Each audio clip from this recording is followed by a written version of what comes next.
Mga mananagat sa laing duha ka barangay nga apektado sa hospital waste makadawat og food assistance gikan sa city government. Samtang mga ospital nga responsable sa mga hugaw sa kadagatan wa pa mulihok paglimpyo sa ilang kaugalingong basura. Ani ang report.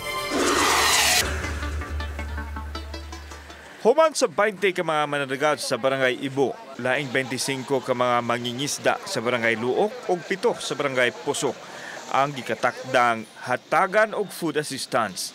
Apektado sila sa hospital waste nga nadagsa sa ilang dapit base usab sa assessment sa City Hall.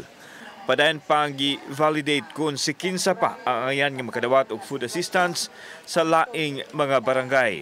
Ongoing ang profiling a portion of Pusok and Luok.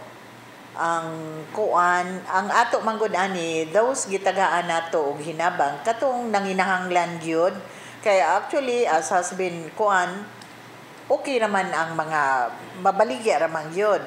Most probably kato lang nga dunay feeling of hesitant sila nga mahalin ba o unsa, most probably kadto.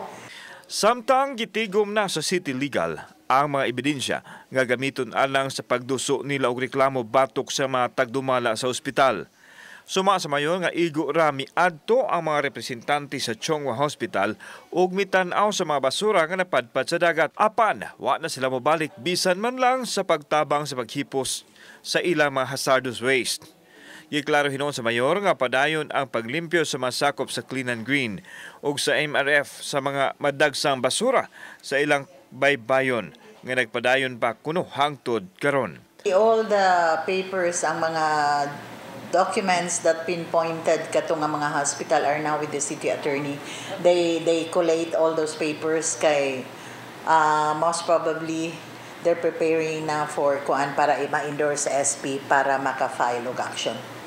Gitipigan na sa Senro ug sa City Health Office ang mga hospital waste nga gamitong ebidensya sa kasong ilang ipasaka.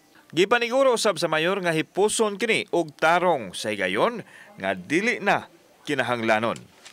Uban ni Rinanti Quiñones, ako si Alan Domingo, Balitang Bisdak.